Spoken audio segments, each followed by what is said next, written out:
Good morning guys! Welcome back to my channel. It's me again, Ann, and my baby Dylan. Say hi! Hi guys! So ayan, 2 weeks na lang at manganganak na ako. Hindi na yun nga, nararamdaman ko ang likot na nitong baby ko sa tiyan. Kapatid ni Dylan. Oh, good job! Love na love ni Dylan yung baby bunsot niya. Bunsot yung tawag niya. So, ayun na nga guys. Excited na kami makita si Bunsot. At ayun nga, habang nandito ako sa bahay, nagpapaka-busy ako kung ano mga gagawin. Nag-ayos ng mga gamit, nagliligpit, naglalaba, nagtitiklop, naglilinis.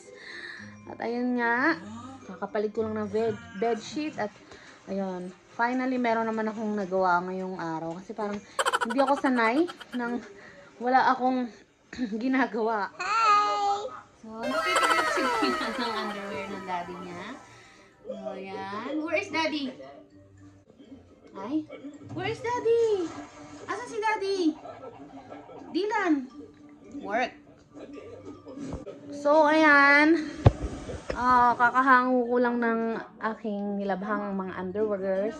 Kasi bukod ako maglaba. So, bukod yung mga damit namin, damit ni Dylan, underwears at bedsheet. Bukod yun. Ayoko nang sama-sama.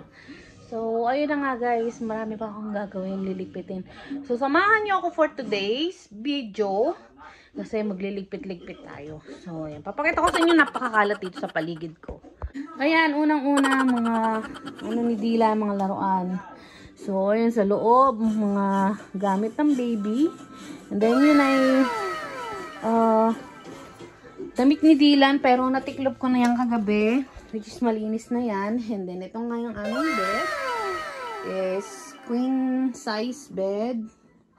At ayun naman nasa bucket na yon, nasa laundry basket ay damit ni baby. And then, ito naman ay damit ni baby din.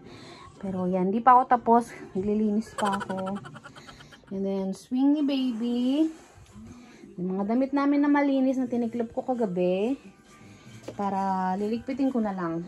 So, ayan guys. Super duper busy. Nagpapaka-busy ako today. And then, ayun na nga. Luckily and thankfully, tapos na ako dito sa aming higaan. Kasi ang hirap niyang, ang hirap niyang palitan ng bedsheet. Kasi makipot lang yung space. Kailangan kong iusog. Good thing naman at nauusog to kasi pinalitan namin. Diba nung napapansin nyo wala na kaming bed frame. So, ayan. Ano na siya. Metal frame na lang para nauusog ko na ganun. Para maiayos ko yung bedsheet dun sa dulo. Magkabilang dulo. Which is napakadali para sa akin. Lalo na sa kalagayan ko kasi buntis ako. At ayun na nga. Super ang bilis mag-alikabok dito sa bahay. I mean, dito sa kwarto. Kasi, hindi ko alam. Nag-declutter na nga ako. Pinadala ko na yung aking mga damit sa pabagahe ko. Hopefully, bago ako mga anak, mapadala ko itong box na. Ayan siya guys. Kakatapos lang namin yan na i-tape. So, ayan. Kakatapos lang i-tape yan. At ready na yung ipadala. Lalagyan ko lang ng pangalan dyan. Oh, ayan guys. Ito yung room namin. Ayan, napakakalat. Ito ang aking silver play button. Oh my god. So, nakakatawa. Every time makikita ko yung silver play na yan, parang ginaganahan ako mag-YouTube, mag-vlog. So thankful. Kahit wala masyadong earnings, okay lang kasi, you know, passion. Gusto mo mag-vlog eh. So, yun, no choice ka. Kapag love mo yung ginagawa mo, kahit wala kang masyadong income, okay lang, di ba? Pero, although, meron naman, kahit papano, income, pero hindi ganun kasapat na sapat. Katulad dati na medyo active pa akong mag-vlog. So, ayan. Ngayon ay masasabi kong pambayad ng interest ng mga credit cards ng kayang bayaran ng aking kita sa YouTube, ganun. At ito nga pala guys, yung aking nireading gamit namin ng aking anak, yung palabas ng baby. So, ayan. Ano tayo? So, ayan, ito ang aking dalawang bag. Yan lang. Dalawang bag na gagamitin namin. Pag ako'y manghanganak na, para ready na. At the same time, pag pumutok ng aking panubigan, kukunin na lang ni Daddy. At ready to go. So, ayan, ni-ready ko na siya. Dito na yung damit namin mag-ina. At, ayan, nagdagdag lang ako ng konti. Kasi hindi ko alam kung tatagal ako sa ospital or di ko alam, di ko sure. Pero usually, 2 nights ka lang doon at papauwiin ka na. So, dati kasi gano'n ang nangyari, no? So, ngayon ay what's on your bag tayo ng aking, labor bag. Ganon. So, ayun guys. Ayan. Itong bags. Dalawa. Hindi naman ako magdadala masyado kasi sa ospital, kapag ka nanganak ka, meron silang nakareding damit ng baby, swaddle, bibigyan ka ng sombrero, tapos bibigyan ka pa ng gatas, may pauwi pa sa yung gatas, tapos may mga cream pa na libre, ganun dito guys. So, nakakatuwa. Kaya hindi na ako nagdala ng marami. Ito lang sapat na. Kasi nakita ko kay Dila noon napakadami kong dala kay Dila noon nung nanganak ako. Pero hindi naman nagamit lahat. So, kaya konti lang yung dadalhin ko ngayon. So, let's start na. So, unahin natin tong laman nitong bag na to. Ito ay LB ni Pecky lang to guys ha. So, ayan. Ang hospital dito magbibigay naman ng list kung ano yung mga dadalhin mo. So, dito yung mga list niya. Pagdating ng ospital. So, ayan. Si Dila nagpapasaway kaya magwawalis muna ako dito sa labas. Kung sinusundan niya ako sa kwarto, lalabas ako. So, ayan nga guys. Meron akong listahan dito ng mga kailangan kong dalhin sa ospital. Pero, hindi naman lahat yan ay nadala ko. Kasi may mga electronics, charger, ganun. Lip balm, mouth spray, may mga ganun pa. Extra pillow, birth bowl. So, ayan, ito other labor comfort supplies. So, bibigyan kanila ng ganito kapag ikaw ay manganganak na. So, kailangan mo ito i-ready yan.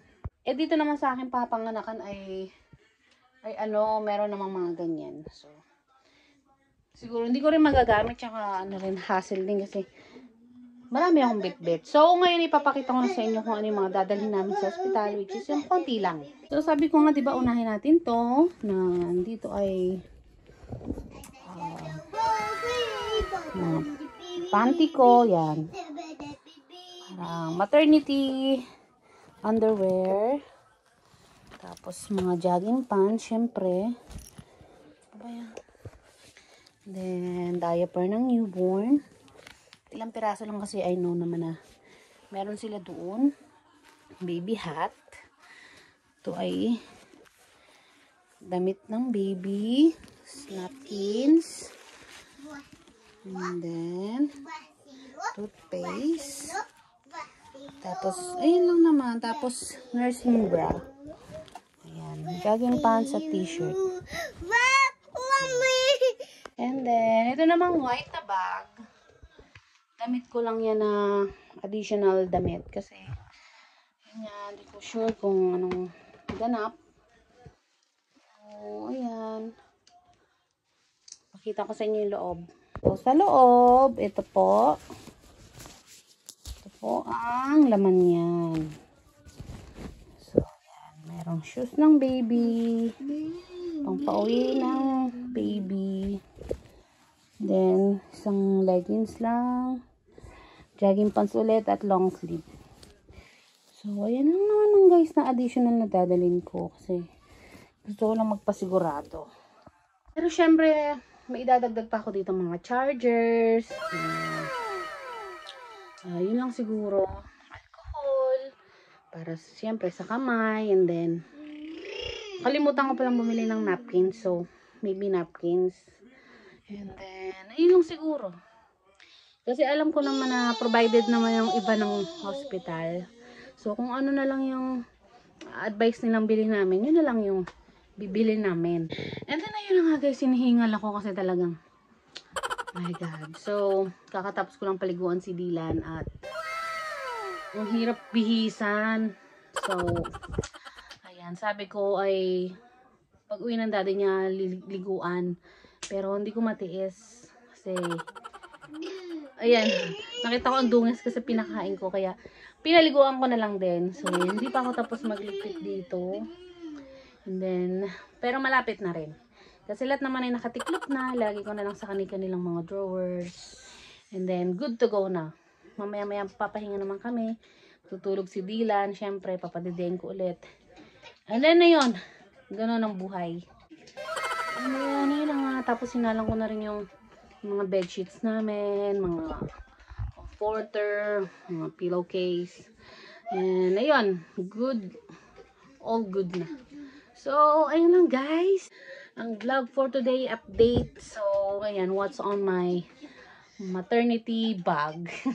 So, ayun ang ganap today. So, kung bago ka pa lang sa aming channel, please don't forget to subscribe, like, and then, syempre, God bless all. And then, see you on my next vlog. Bye-bye!